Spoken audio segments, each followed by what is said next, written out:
Les pronoms possessifs en anglais, comment les utiliser et les identifier? Quand on apprend une nouvelle langue, il est essentiel de maîtriser non seulement le vocabulaire, mais aussi les règles grammaticales de base.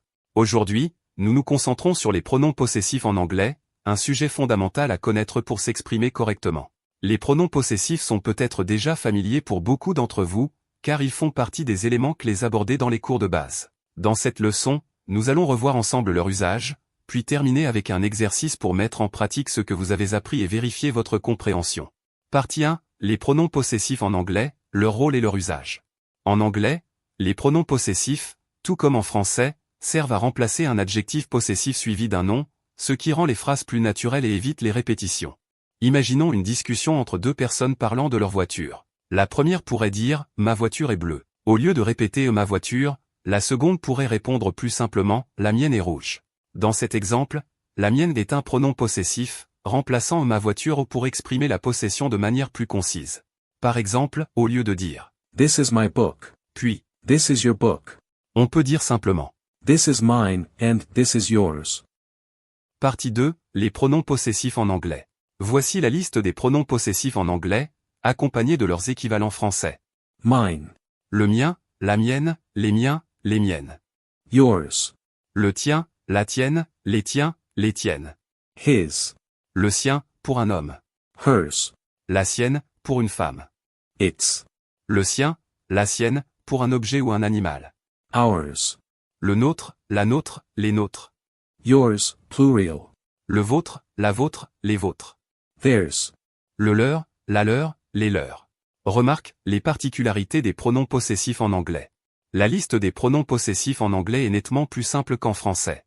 En effet, en anglais, il n'existe pas de distinction de genre, masculin ou féminin, pour certains pronoms, contrairement au français. De plus, les pronoms possessifs restent invariables, ce qui signifie que la même forme s'utilise pour le singulier et le pluriel. Par exemple, yours peut signifier aussi bien le tien que les tiens. Voici deux exemples illustrant l'utilisation de yours pour signifier à la fois le tien et les tiens. 1. Utilisation de yours pour signifier le tien. Is this pen yours? Yes, it's mine. Ce stylo est à toi. Oui, c'est le mien. 2. Utilisation de yours pour signifier les tiens. Are these books yours? Yes, those are mine. Ces livres sont à toi. Oui, ce sont les miens. Dans ces exemples, yours remplace respectivement un stylo, singulier, et des livres, pluriel, sans changer de forme. Toutefois, pour la troisième personne du singulier, il est essentiel de distinguer le genre ou le neutre en utilisant his, hers, its, selon que le possesseur est masculin, féminin ou neutre. Imaginons une conversation entre deux amis qui parlent de leurs animaux de compagnie. 1. Masculin. His. I saw Jack's dog in the park. Really? His dog is so friendly. J'ai vu le chien de Jacques au parc. Vraiment? Son chien est tellement amical. 2. Féminin. Hers. Did you meet Sarah's cat? Yes, hers is adorable. As-tu rencontré le chat de Sarah? Oui, le sien est adorable. 3. Neutre. Its. Look at that bird's nest. I know. Its design is unique. Regarde le nid de cet oiseau. Je sais. Son design est unique. Dans ces exemples, his est utilisé pour désigner le chien de Jacques, masculin. Hers. Pour parler du chat de Sarah, féminin. Its. Pour se référer au nid de l'oiseau, neutre. En anglais, la deuxième personne utilise une seule forme de pronom possessif pour le singulier et le pluriel. You. Ainsi, qu'on parle à une ou plusieurs personnes, la forme reste identique. Imaginons une conversation entre un professeur et ses élèves. 1. Situation avec une personne, singulier. Is this homework yours, Emily? Yes, it is. Ce devoir est à toi, Emily? Oui, c'est le mien. 2. Situation avec plusieurs personnes, pluriel. Are these projects yours, everyone? Yes, they are. Ces projets sont à vous, tout le monde? Oui, ce sont les nôtres. Dans ces exemples, le pronom possessif yours est utilisé pour désigner la possession de manière identique, que l'on s'adresse à une seule personne ou à plusieurs. Enfin, pour des termes tels que everybody, everyone, nobody, qui réfèrent à un groupe, on les utilise toujours theirs comme pronom possessif. Imaginons une discussion lors d'une réunion où le sujet des affaires personnelles est abordé. 1. Avec everybody. Everybody needs to submit their reports by Friday. I hope theirs will be ready on time. Tout le monde doit soumettre ses rapports d'ici vendredi. J'espère que les leurs seront prêts à temps. 2 avec. Everyone. Did everyone bring their lunch? Yes, I think theirs looks the best. Est-ce que tout le monde a apporté son déjeuner? Oui, je pense que le leur a l'air le meilleur. 3 avec. Nobody. Nobody mentioned their concerns during the meeting. That's surprising, I thought theirs would be important. Personne n'a mentionné ses préoccupations pendant la réunion. C'est surprenant, je pensais que les leurs seraient importantes. Dans ces exemples, Theirs est utilisé pour indiquer la possession collective des membres du groupe, peu importe qu'il s'agisse de. everybody, everyone, or nobody. Partie 3, exemple. Voyons ensemble quelques exemples pour mettre cette notion en pratique. 1. Whose phone is this? It's yours. À qui est ce téléphone? C'est le tien. 2. My friends live in Paris. Where do yours live? Mes amis vivent à Paris. Où vivent les tiens? 3. Sophie and Mark have a cat. The cat is theirs. Sophie et Marc ont un chat. Le chat est le leur. 4. We are planning a trip to the beach. Are you coming with us? Nous prévoyons un voyage à la plage. Tu viens avec nous? 5. Whose book is this on the table? It's hers. À qui est ce livre sur la table? C'est le sien, à elle. 6. My favorite color is blue. What is yours? Ma couleur préférée est le bleu. Quelle est la tienne? 7. They have a new apartment. It's theirs. Ils ont un nouvel appartement. C'est le leur. 8. My sister plays the piano. Does yours play any instruments? Ma sœur joue du piano. La tienne joue-t-elle d'un instrument? 9. Whose jacket is hanging by the door? It's his. À qui appartient cette veste accrochée près de la porte? C'est la sienne, à lui. 10. Everyone brought their own drinks. I hope theirs are cold. Tout le monde a apporté ses propres boissons. J'espère que les leurs sont froides. 11. Whose pen is this? It's mine. À qui est ce stylo? C'est le mien. 12. My house is near the school. Where is yours? Ma maison est près de l'école. Où est la tienne? 13. Whose cat is it? It is mine.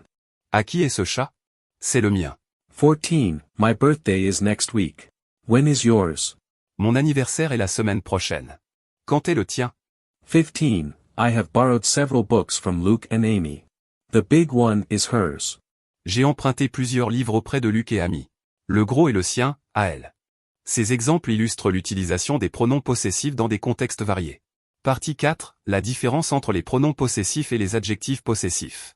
Attention à ne pas confondre les pronoms possessifs avec les adjectifs possessifs. Pronoms possessifs anglais. Mine, yours, his, hers, its, ours, yours, theirs. Adjectifs possessifs anglais. My, your, his, her, its, our, your, their. Les adjectifs possessifs comme My, your, his, etc. sont utilisés avec un nom pour montrer la possession, tandis que les pronoms possessifs remplacent le nom. Exemple. Adjectif possessif. It's my car. C'est ma voiture. Exemple, pronom possessif. This car is mine. Cette voiture est à moi. Imaginons une conversation entre deux amis qui discutent de leurs animaux de compagnie. 1. Avec un adjectif possessif. My dog is very playful. That's great. What about your cat? Mon chien est très joueur. C'est super. Et ton chat? Dans cet exemple, My and your sont des adjectifs possessifs utilisés avec les noms dog et cat pour montrer à qui appartiennent les animaux. 2. Avec un pronom possessif. This dog is mine. And that cat is yours. Ce chien est à moi. Et ce chat est à toi. Ici, Mine and yours sont des pronoms possessifs qui remplacent les noms dog et cat, évitant ainsi la répétition. Cette illustration démontre comment les adjectifs possessifs précèdent un nom pour montrer la possession, tandis que les pronoms possessifs remplacent un nom déjà mentionné. Partie 5, exercice pratique. Passons maintenant à quelques exercices pour renforcer vos connaissances. Rien de mieux que des pratiques pour s'assurer que vous avez bien assimilé la leçon. Nous allons vous proposer des phrases à compléter. Remplissez les espaces vides avec le pronom possessif approprié. Notez vos réponses et vérifiez-les à la fin pour connaître votre score. Un conseil utile, veillez à bien lire la traduction qui se trouve juste en dessous. Prenez en considération le contexte de chaque phrase pour choisir le pronom approprié.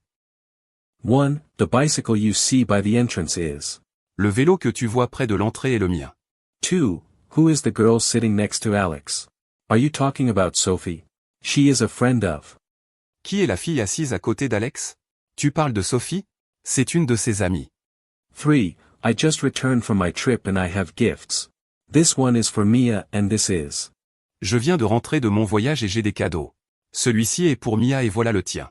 4. There is a backpack on the table. Whose is it? Oh sorry, it's. Il y a un sac à dos sur la table. À qui appartient-il? Oh désolé, c'est le leur. 5. We adopted 2 kittens yesterday. Yes, they are. Nous avons adopté 2 chatons hier. Oui, ce sont les nôtres. 6. My sister loves reading books. This one is. Ma sœur adore lire des livres. Celui-ci est le sien. 7. Tom and Jerry are best friends. Their favorite game is. Tom et Jerry sont meilleurs amis. Leur jeu préféré est le leur. 8. I visited the museum with my friends last weekend. The ticket was. J'ai visité le musée avec mes amis le week-end dernier. Le ticket était le mien. 9. The teacher asked for our homework. Did you submit? Le professeur a demandé nos devoirs. As-tu soumis les tiens? 10. My parents have a beautiful garden. The flowers in it are. Mes parents ont un beau jardin. Les fleurs qui s'y trouvent sont les nôtres. Correction de l'exercice. 1. The bicycle you see by the entrance is mine. Le vélo que tu vois près de l'entrée est le mien. 2. Who is the girl sitting next to Alex? Are you talking about Sophie? She is a friend of his. Qui est la fille assise à côté d'Alex? Tu parles de Sophie? C'est une de ses amies. 3. I just returned from my trip and I have gifts. This one is for Mia and this is yours. Je viens de rentrer de mon voyage et j'ai des cadeaux. Celui-ci est pour Mia et voilà le tien.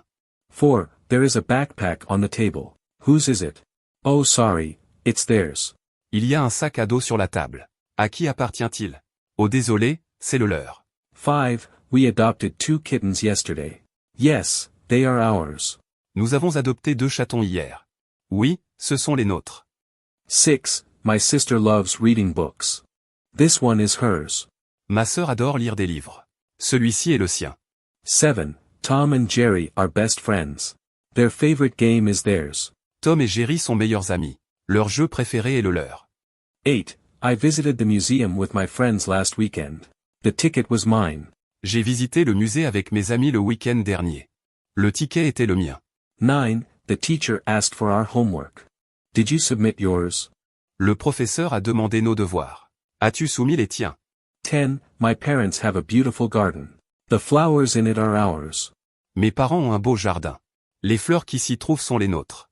J'espère que cette leçon vous a aidé à mieux comprendre et utiliser les pronoms possessifs en anglais. Si vous avez fait cet exercice, vous pouvez nous indiquer votre score en commentaire si vous le souhaitez. N'oubliez pas de pratiquer régulièrement pour renforcer vos connaissances. Si vous avez trouvé cette vidéo utile, n'hésitez pas à aimer et à vous abonner. Merci d'avoir regardé, et à bientôt pour une nouvelle leçon d'anglais.